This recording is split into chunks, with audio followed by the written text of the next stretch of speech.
I'm going to demonstrate doing a dry point. So for me, the process always starts with drawing. I'm doing a dry point of some magnolias that I saw in Rangiora.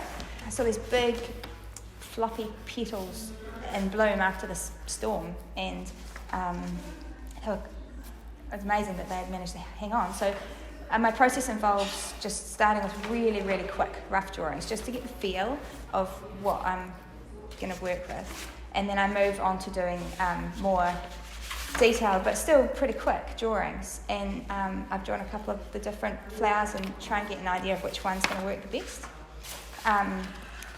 For this project, I decided I like the composition of it this way around.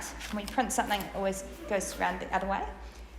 So I've scanned this and flipped it before I started drawing it so that my print will come out the same way as my original drawing. I'm going to make the print on these pieces of plastic. Sometimes I use thicker plastic, which is also nice to work with and can leave a nice emboss around the outside, but this plastic works just as well. I've got nearly finished. Usually I start with the drawing underneath, but I really only do a bare minimum of just getting it in the right place, because I like to just work from my reference photo again. So I'm not just tracing it, I'm drawing it straight onto here, and it does make a difference. The line quality is different, and I can concentrate on what I'm doing. If I can, I'd like to draw from life, but it's not always possible. So on my phone is the photo of the magnolia that I'm going to draw, so I'll just bring that up there. And this is my scriber that I've been using. It's just a sharp point, and where I make lines is going to be darker. So I'm going to darken this area on this underside of this petal just by scraping lines into it. And not too many, and then I'm going to scrape a little bit on the back of the petal to show how it curves over. Just try and really get that curve of it. But I mean, it's really just like drawing, except with a sharp point. And it helps if I have something dark, black paper or brown paper works, under my plastic here, so I can see what I'm doing better. I'm just going to, this part under this petal is a bit darker. And the next stage is probably my favourite. I'm going to ink up a la poupée with coloured inks. And it just means that I'm not going to ink the whole thing up in one colour. I'm going to use different colours and then use these small pieces of mull, which is a kind of fabric that you use for intaglio printing. But I'm going to use several small pieces to wipe the ink off in the different areas so that I'll end up with a multicoloured print. I'm going to start by wiping. I'll start by wiping the ink on where I want it. I'm going to look at my reference photo again, just to make sure I've kind of got the colours roughly where I want them. So I've got this dark purple, pinky colour in here, and the lighter one out towards the ends of the petals. And what I'm doing is I'm just scraping it and pushing it into the lines, because the lines are what's going to hold the ink. With a dry point, you get a burr. Just from scratching into the plastic, you get a little bit of a roughness to it, and that holds a lot of ink too. So, but if I just scrape that along, and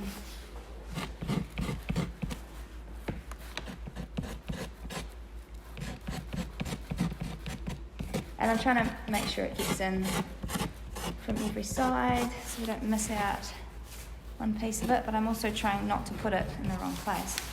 Let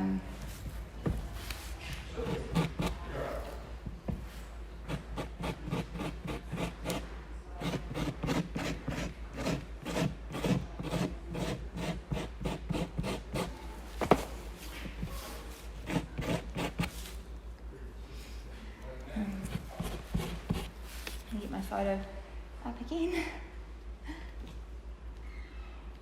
And then a grey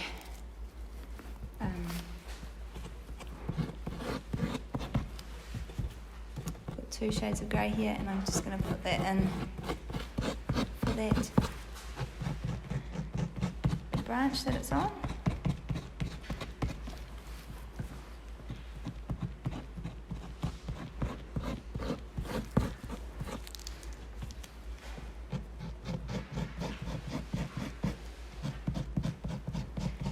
With Ala Pupe, the colours are quite fluid, so there'll be a wee bit, you can be more or less exact, but I really don't mind when sometimes the colour goes from one area to the other.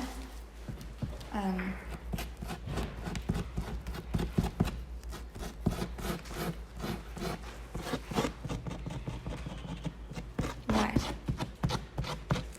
so I'm just going to wipe a little bit of excess ink off here. It's not too much. Before I start wiping.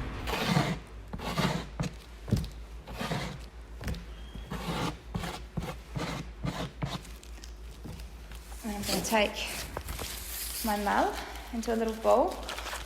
It's got soft fabric inside and then this kind of scratchy mesh fabric, and I'm going to make sure it's nice and flat. And I'm going to wipe in a figure 8.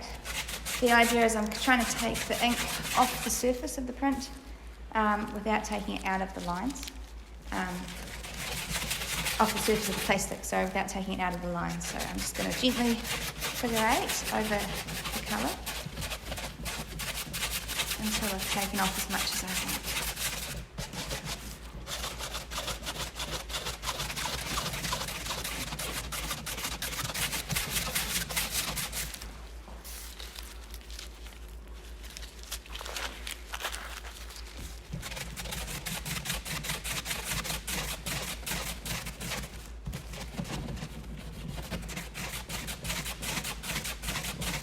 And slowly, you can kind of see the image starting to come out.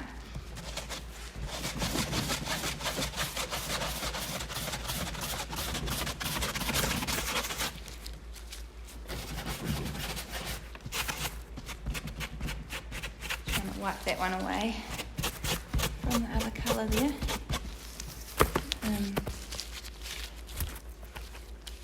This is just muslin. It's a bit softer.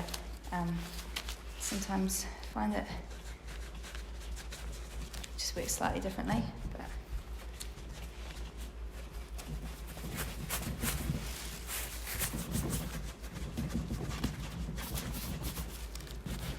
and at this stage you can kind of decide how much ink you want to leave on or take off, and you can leave a bit around the background plate tone. I like leaving a bit of plate tone if I can. Maybe take a little bit more off.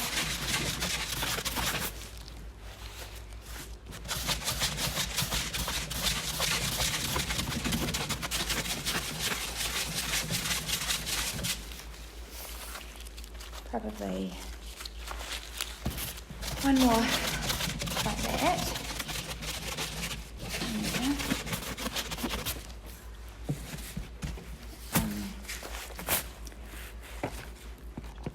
Just going to introduce one more colour here, just on the tips of the petals because of the storm.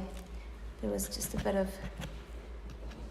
some of the petals were just a bit brown around the edges because of the storm. And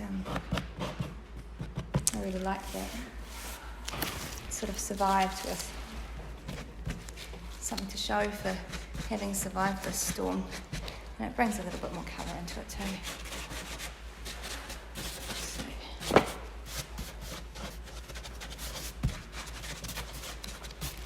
And the last thing I do when I'm making up a plate like this is use cotton wool buds just to bring up any highlights that I want, because I've left quite a lot of plate tone on, and it's nice to have some highlights.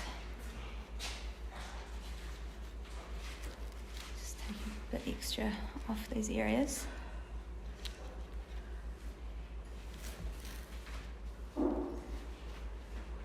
That's ready for printing now.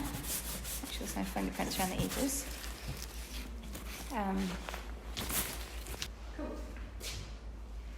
Okay, so I'm just going to put the plate onto the press. I've drawn up a template so that I can hopefully get the paper in the right place when it comes to getting that. So my paper's been soaking the whole time. We'll go and dry that.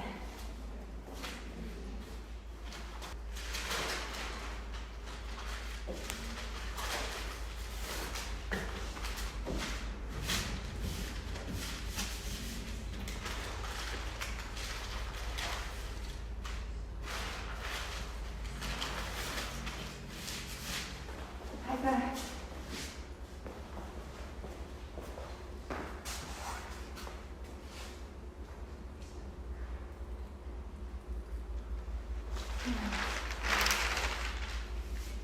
And lay the felt pen on top of it.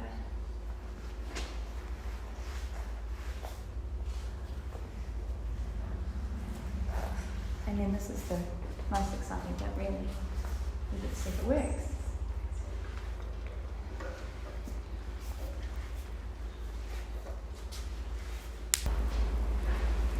Here's the front.